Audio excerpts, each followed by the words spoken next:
Morning 9th class students. जैसे कि आपका केमिस्ट्री का 3rd चैप्टर चल रहा था वाटर, उसमें आज जो हमने टॉपिक करना है वो है water of crystallisation. Water of crystallisation क्या होता है? The fix number of water molecule. जब किसी एग्जाम्पल में आप fix number of water molecule रखते हो which enter into a loose chemical combination with the substance. When the substance is crystallized, its hot saturated solution is called the water of crystallization. इसका मतलब क्या है?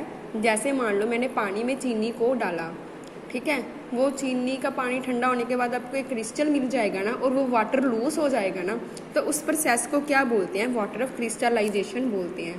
ठीक है, जैसे कि यहाँ एग्जाम्पल बताया हुआ है हॉट सैचुरेटेड सोल्यूशन, उसको बाद कूल किया तो हमें क्रिस्टल मिल जाते हैं, वाटर क्या हो जाता है उस टाइम ख़त्म ही हो जाता है एक तरह का, कूल होने के बाद एक आइस स्टेट में जो चेंज हो जाता है उसका, तो उस प्रोसेस को क्या बोलते हैं? Water of crystallisation. इसका मतलब क्या है? जब वाटर मॉलिक्यूल लूज हो जाते हैं, जब उसको कूल करते हैं हॉट सैचुरेटेड सोल्यूशन को, तो उसको क्या बोलते हैं? वाटर ऑफ क्रिस्टलाइजेशन बोलते हैं। नेक्स्ट है हाइड्रेटेड एंड अनहाइड्रेटेड सब्सटेंस। क्या होते हैं? हाइड्रेटेड का मतलब होता है जो पानी की प्रेजेंस में हो, एनहाइड्रेस का मतलब बिना पानी में। ठीक है, हाइड्रेटेड सब्सटेंस वो होते हैं जिसमें fix number of water molecules हो, एनहाइड्रेस वो होते हैं जिसमें does not contain fix number of water molecule. जैसे कि यहाँ एग्जांपल दी हुई है, इसमें वाटर मॉलिक्यूल लिया हुआ है कॉपर सल्फेट वाटर, लेकिन KNO3 यानी कि पोटाशियम नाइट्रेट में ये वाटर मॉलिक्यूल नहीं है। हाइड्रेटेड का मतलब आप समझ ही गए होंगे, जिसमें पानी की बात की गई है उसको हाइड्रेटेड सब्सटेंस बोलते हैं। एनहाइड्रस सब्सटेंस वो होते हैं जिसमें पानी की बात नहीं की गई। उसके बाद ये पेज को आपने एक बार रीड आउट करना है।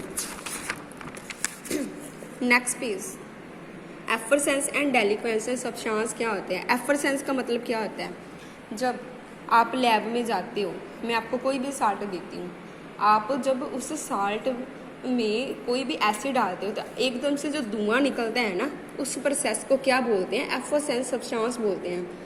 कि आपने कोई एक्सपेरिमेंट किया, एकदम से जब धुआं निकला, उस प्रोसेस को क्या बोलना है आपने? एफरसेंस। एंड डेलिक्वेंस का मतलब क्या होता है?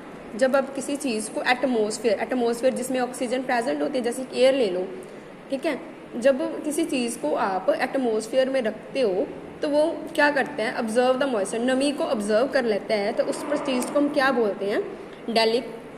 डेलिक्वेंस बोलते हैं। इसकी एग्जांपल आपको बताई हुई है एफरसेंस की। वाशिंग सोडा, इसका आपने वाशिंग सोडा का जो नेम है वो आपको पता होना चाहिए कि वाशिंग सोडा का फॉर्मूला क्या होता है। आपको मैं ऐसे भी बोल सकती हूँ ये क्या होता है, तो आपको पता होना चाहिए। तीनों साल्ट आपने पढ़ने हैं, washing soda, copper sulphate and global से साल्ट। फिर डेलिक्वेंस में आपने आयरन क्लोराइड, कैल्शियम क्लोराइड, ये एग्जाम्पल्स दी हुई हैं, इसको आपने पढ़ना है। जैसे कि आपको एफरसेंस की तो मैंने आपको एग्जांपल बता दिया कि क्या होता है, एंड डेलिक्वेंस की कॉमन साल्ट की एग्जांपल दी हुई है उन्होंने। जैसे कि नमक है, बारिश वाले दिनों में आप क्या देखते हो कि हमारी जो चीज़ है वो सीली हो जाती है। वो सीली क्यों होती है? क्योंकि उसमें नमी आ जाती है ना, वो मॉइस्चर को ऑब्जर्व कर लेती है। यही तो उन्होंने बोला हुआ डेलिक्वेंस सब्सटेंस क्या होती है? जब कोई चीज़ नमी को ऑब्जर्व करने के बाद वो सीली यानी कि गीली हो जाए थोड़ी बहुत। जैसे कि मैंने आपको नमक की एग्जांपल दी, तो उस चीज़ को हम बोलते हैं डेलिक्वेंस सब्सटेंस। फिर हमने नेक्स्ट पढ़ना है hydroscopic substance and drying agents क्या होते हैं। हाइड्रोस्कोपिक सब्सटेंस जो कि डेलिक्वेंस सब्सटेंस से थोड़े से डिफरेंस होते हैं। हाइड्रोस्कोपिक सब्सटेंस वो होते हैं जो कि थोड़े बहुत डेलिक्वेंस की तरह होते तो हैं, लेकिन इनका थोड़ा बहुत जो काम है वो अलग होता है। तो उन्होंने क्या बोला है? हाइड्रोस्कोपिक सब्सटेंस जो कि डेलिक्वेंस सब्सटेंस की तरह क्या करते हैं? मॉइस्चर को ऑब्जर्व कर लेते हैं, ठीक है, व्हेन एक्सपोज टू इट, जब इनको रखते हैं। But unlike deliquescent substance do not change their state, लेकिन अपने जो स्टेट है उसको चेंज नहीं करते। जैसे कि मैंने आपको डेलिक्वेंस में क्या बोला था कि कॉमन साल्ट है, उसको आपने मॉइस्चर में रखा, जो एटमॉस्फेयर में रखा, तो उसने क्या किया? मॉइस्चर को ऑब्जर्व करके थोड़ी गीला हो गया वो नमक। लेकिन हाइड्रोस्कोपिक सब्सटेंस वो भी ऐसा काम करते हैं, लेकिन वो गीले नहीं होते, मीन्स कि अपनी स्टेट चेंज नहीं करते। तो इसका मतलब ये थोड़े बहुत डेलिक्वेंस की तरह काम तो कर रहे हैं, लेकिन अपनी जो स्टेट है वो चेंज नहीं कर रहे। अगर सॉलिड स्टेट है तो सॉलिड ही रहेगा, जैसे उसमें सॉलिड और लिक्विड चेंज हो गया था।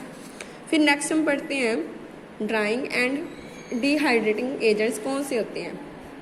ड्राइंग एजेंट्स वो होते हैं विच कैन रेडली ऑब्जर्व जो बहुत जल्दी एकदम से मॉइस्चर को ऑब्जर्व कर लेते हैं, अपना प्रोसेस करना शुरू कर देते हैं। डिहाइड्रेटिंग वो होते हैं रिमूव केमिकली कंबाइंड वाटर, जो कि पानी को रिमूव कर देते हैं from the compound.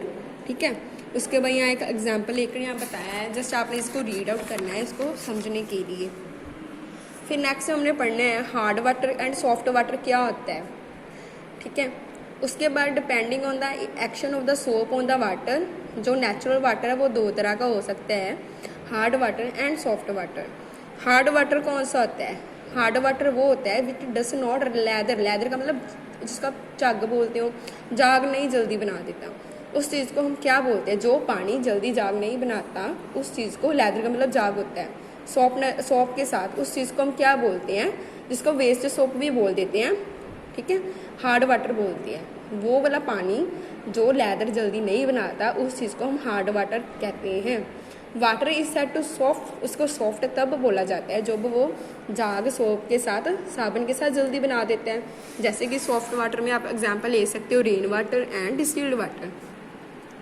Course of hardness in water, ये पानी में हार्डनेस किसके कारण आती है? कौन सी चीज़ें हैं जिसमें हार्डनेस आ जाती है? तो आपने पढ़ना है कैल्शियम एंड मैग्नीशियम, जिसको आप बोलते हो कैल्शियम मैग्नीशियम के बाइकार्बोनेट, सल्फेट एंड क्लोराइड, ये प्रेजेंट होते हैं पानी में, जिसके कारण जो हमारा पानी है वो हार्ड हो जाता है। उसके बाद सोर्सेज ऑफ हार्ड वाटर के कौन कौन से हैं? वो है water from spring and reverse. उसके बाद type of hardness in water, hardness in water किस किस तरह हो सकती है?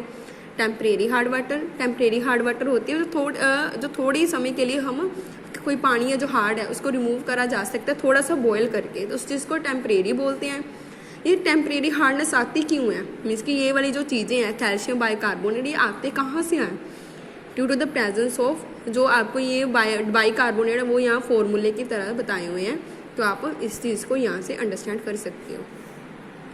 उसके बाद परमानेंट हार्ड वाटर को हम किस तरह रिमूव कर सकते हैं? इसको रिमूव ईजिली नहीं किया जा सकता बॉयल करने के लिए, इसके लिए हमें बहुत सारी चीज़ें जो कि डालनी पड़ती है फिर जाके निकलती है। जैसे cause of permanent hard water किसकी प्रेजेंस में होता है ये आपको पता होना चाहिए। फिर इसमें डिफरेंस बताया हुआ है, उसके बाद डिसएडवांटेज बताई हुई है। हार्डनेस ऑफ वाटर, जो अगर हम हार्ड वाटर पी लें तो इसके क्या नुकसान हमें हो सकते हैं?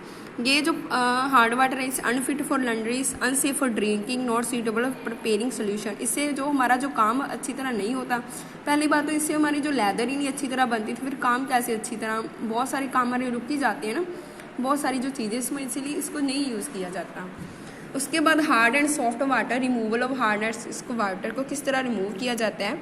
जो मैंने आपको यहाँ बताया ना कि बॉइलिंग करके किया जाता है, क्योंकि इसमें ये प्रेजेंट होते हैं, तो उसकी ये रिएक्शन फॉर्म में बताया है कि इस कैल्शियम बाइकार्बोनेट को हीट करो तो ये ऐसे ऑब्जर्व हो जाएगा, तो हमें ऐसे पानी की फॉर्म मिल जाएगी। ऐसी सेकंड एग्जांपल दी गई है। इसी तरह removal of temporary and hardness water में ये एग्जांपल की तरह बताया है, तो आपने इस चीज़ को पढ़ना है। उसके बाद जो आपका चैप्टर है वो कंप्लीट हो जाता है।